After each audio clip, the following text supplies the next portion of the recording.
Okay, it's time to talk about the books I read in December. And, like, honestly, a lot of this is probably more of a mystery than most wrap-ups because I didn't do any Friday reads in December. So, I mean, some of these I've talked about in other videos and things like that, but let's get into it. And we're just going to go in order. There's 10 books, I think, to talk about.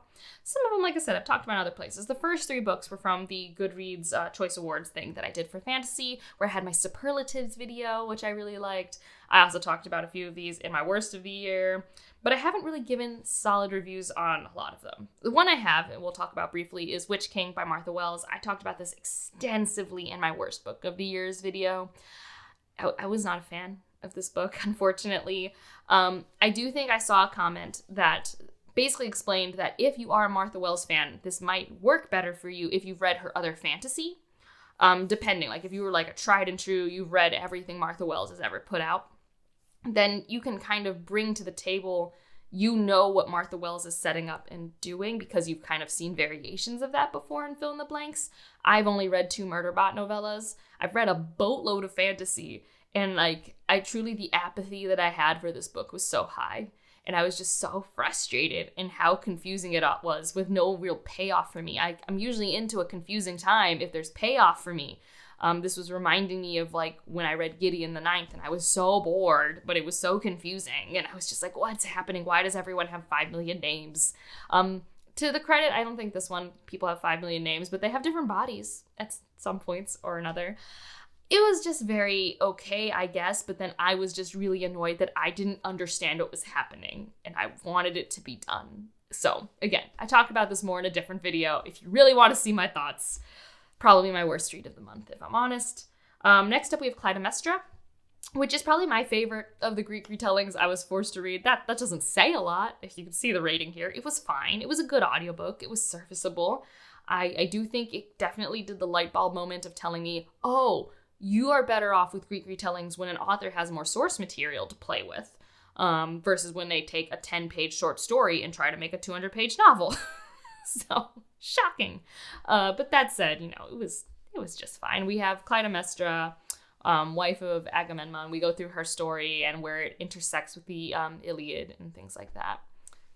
That's pretty much it. It's not that exciting. It was exciting for me because I couldn't remember her parts of the myth. So I'm like, oh, what bad thing's going to happen to her next? Because, I mean, she's a tragedy. Like, that's how it works.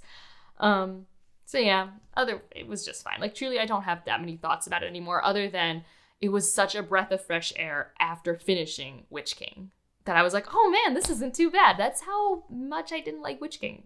Okay? This next one, this was truly very okay, and that's The Book That Wouldn't Burn by Mark Lawrence. My first Mark Lawrence, maybe my last, I don't know. I don't have strong opinions about reading his works. I read this because it was on the list. It's okay. I truly can't tell you anything about it anymore other than it's okay. Future fantasy vibes, so I guess if you want that aesthetic, that's done fairly well here.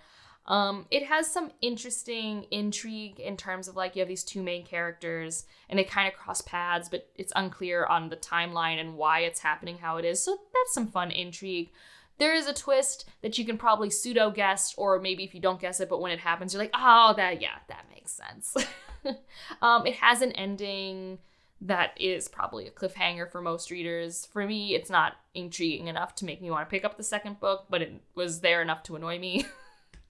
I'm trying to think of what else. It's okay. Like, I think if you want future fantasy, you should just read Blood Over Brighthaven from 2023. I don't know. Like, that's how I feel. But, yeah, it's okay. It's okay. So, those were the last that I read for those Goodreads projects. And then for my local book club, for my last read for my local book club, I read Moon of the Crusted Snow, finally. And I really liked this. Like, I really liked it, and I really recommend the audiobook. I do think in my book club there were some critiques about the prose, and I think the prose did not bother me nearly as much when I did audiobook because it feels like a story that should be told to people, and I think you have a different writing style that's associated with verbal storytelling versus written. I think that means you just don't have the same lushness all the time, but I think it really worked for me. I really liked this different take on a post-apocalyptic scenario. I think it's important to have. I think it's important to imagine and think about what would it be like to have this kind of isolated community already, like by design, who have already had to try to exist outside the context of globalization for a long period of time. What would they do when suddenly something happens in the world? They can't reach out to the world anymore. We don't know what happens. You will never find out. I'm telling you right now, you never find out in this book what happens, so do not read it for that. But what do they do? How do they respond? And is it just chaos? And what does it look like if it's not chaos? There are some things that are a little too on the nose, mustache twirly for me, but for the most part, I just had a great time. I might read the sequel. I don't know when, because I don't need it. I liked where it ended, but this was, intriguing enough that if I got the audiobook for the other one, I could see myself picking it up. Oh, this next one's a big one. I finished Assassin's Fate. That's what I spent most of my month doing. This is a big book. I read it in a week too. I read it really fast for how big it is. I think it's probably my least favorite of the trilogy. Just the first book is so good, guys. The first book is easily one of my top 5 Realm of the Elderling books. Easily. Maybe top 4? Maybe it's I don't know. It's so good. And this last book is fine. It's just that the pacing was really weird. And I did notice that there is an inclusion, it's the Fist and the Fool trilogy. And there were things about the Fool that are done to humanize him, but that I didn't like at all. I did not like. I don't think I'm supposed to. I think that was intentionally done, but it did make the reading experience less good, if that makes sense. But I think it's mostly the pacing was just really odd to me. I just felt like things should have moved a little faster. I don't think it needed to be that long for me, because there were definitely moments where I'm just so when are we doing the next thing? So yeah, I think that's probably the only thing. It's still a great book. I'm sure I gave it a beautiful star rating. I haven't done star ratings at all when I finish books, so it's just when I make these wrap-ups, I'm I have to give this a star rating or else people get annoyed. So I throw one up there. Okay, next one up is The Surviving Sky. We've been doing this as a buddy read in the Patreon, and I think we all generally have been having similar experiences. The world building is so cool. You can call this future fantasy, you can call this sci-fi. It's got that energy. We have this island that floats, essentially. It's run by plant energy magic stuff. And so there are people who can control the plants and people who can't. And the people who can control the plants are in power, and we follow this married couple in their 30s. One person is trying to be the founder of this scientific field that no one respects, and the other one is the head architect, the plant person. And we follow why their marriage doesn't work, but also something is not right. And we have this mystery of why is the world even more difficult to live in than it normally is. And that's really interesting and cool. And it has a lot of, I believe, South Indian mythology influence, or maybe not even mythology, that might not even be the right word, but a lot of South Indian religion and philosophy influence. So there's a lot to like. For me, character connection was an issue. And when I'm reading, I really would like to care about my characters, and that was hard for me. Mainly because I just wasn't on either of their sides. I'm just you guys are just so messy and not in a way that I find fun. I want to learn more about these weird plants. I don't know. I was very into the world building, very not into the character relationships and their motivations, either individually or together, which made it hard to care about the plot, because this was a pretty plot driven, mystery driven type story. But yeah, and there's a sequel eventually. I thought it was a standalone, but no, there'll be a sequel. The cover also looks pretty for that. I don't know if I'll read it. I don't know. Then I finally got back to finishing Iron Flame.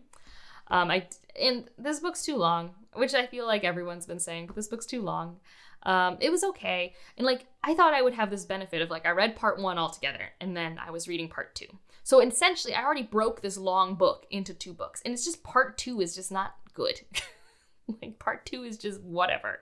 I just didn't care about it. It's I don't care. Part 2 could have been very much shrunk down, cut out, put into the other book. I don't know. Didn't like part 2. Part 1, super fun. Part 2, not so much. And I had nothing to do in a car, and it was hard for me to find the motivation to finish this book. So yeah, I'm torn on the rating for this because I really did love the first part. The second part is just bloated mess.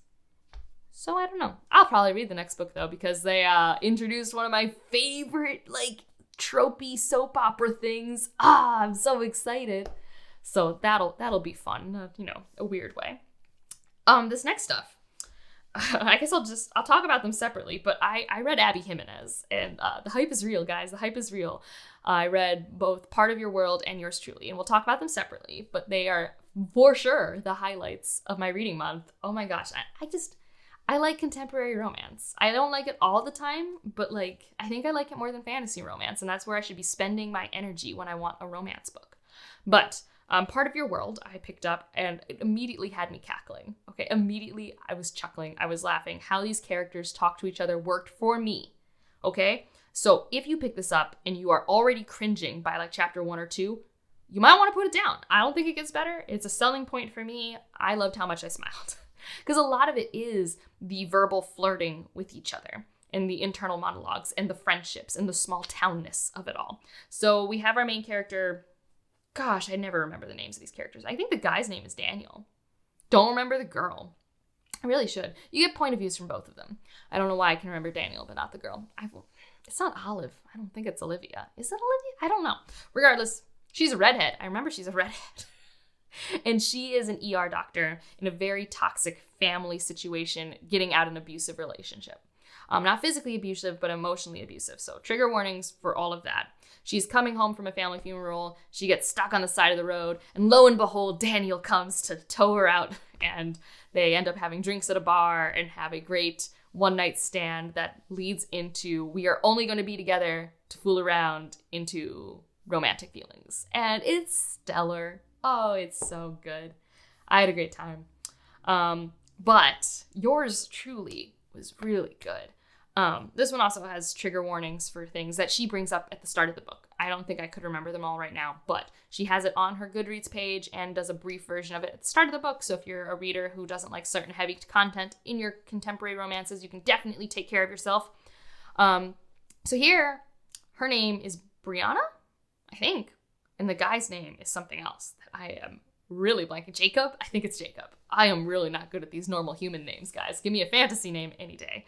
But yours truly is a very fun animosities to friends, to fake dating, to lovers. I don't know. It's really fun. It's a good time. You don't need to read Part of Your World to read this, but you are introduced to Bree in the first book as like the best friend of our main character, who I am blanking on her name. But she's like the best friend there. So like you get context from that. I don't think it spoils Part of Your World because it's a romance book. So you should, in theory, know how Part of Your World ends before you even finish it. But regardless, they do chronologically happen in some sort of order. Bree is supposed to take the head of this job at the ER and then is told, actually, they're going to wait a few months because they want to give this other candidate a chance who's this new guy who's like having his worst first day ever because every patient he sees just happens to also die and stuff like that. So they keep trying to call him Dr. Death. And she was initially trying to be like, oh, it happens or whatever. And then she hears about this and then she instantly like has bad vibes towards this new person that she hasn't even met yet because now he's in the way of her getting this promotion. And then they meet in less than ideal circumstances, get off on the wrong foot. And Jacob has pretty extreme anxiety and he's probably neurodivergent of some sort. It's never explicitly stated on the page, but he has a lot of tools that he uses to help him cope with his social anxiety. And that is brought up a lot. And so their relationship starts to change because he writes her an apology letter. And so then they exchange letters and then they become friends and it's this whole thing. And then he has a really messed up situation that could truly only happen in a contemporary romance story. No one tell me this could happen in real life, but his ex is dating his brother and they're getting married within a year of him breaking up with his ex of 3 years. And so he needs a date to the wedding event so that his family thinks he's moved on so they can enjoy the wedding. It's very convoluted, but it facilitates a good time. So that's why we let it happen. But that conceits a little. It's a little weird. But I really enjoyed both of these. They were books that made me want to read. The most physical reading time I've been able to put into anything in months was reading these books. So I love them for that, and I enjoyed all the tropes. And I chuckled and I laughed, and it had some slightly steamy scenes, nothing too big. For context, in the first book, there is a sex scene that happens off page like almost immediately. And it doesn't happen till later in the book that you get to see anything. It truly is mostly about the emotional connections and how they form, which I really did still like. It was a really good time. And the last book we'll talk about is Theft of Swords, which is 2 books in the Ryrie Revelations. And this is going to be a series that grows on me, I think. Initially, I don't think we spent enough time with Hadrian and Royce for me to like be like, well, if this is about them, I want to spend more time with them. There are whole chapters where we're with other people, with the politics of this world. It reminded me a lot, not in a bad way, of reading like the Witcher books in terms of like we are focusing on politics quite a bit. These were a lot easier for me to follow. So points for that. And like, I like how the first story led into the second one, if that makes sense. Like, I feel like I am watching like these mini series with these characters, and like kind of like, you know, season 1's okay, it has to set things up. Season 2, you're building on foundations and you're starting to have more buy-in to these side characters and these connections, and people are getting their stride. It's definitely kind of your more standard fantasy world, standard fantasy tropes. The audiobook narrator is, I believe, the same narrator for the Red Rising series. So if you like him, cool. If you don't like him, maybe avoid it. So I do want to continue this series, but I am unfortunately not loving it as much as I would have hoped. But that was the last book I read on December 31st. So those are the books I read in December. Again, like I was kind of talking about in my goals video, it was a successful month because I had some high highs, even if I had a lot of mediocre books in there. Like, I think I only had like 2 books that I really loved reading this month, but I had 2 books I really loved reading this month. That's a win. We take those. Let me know what your favorite books for the end of the year were down below. And if you just want to leave an emoji to let me know you're here, leave a little heart because of my romance books coming through. Otherwise, like if you liked it, subscribe if you want to, and I'll see you in the next one. Bye.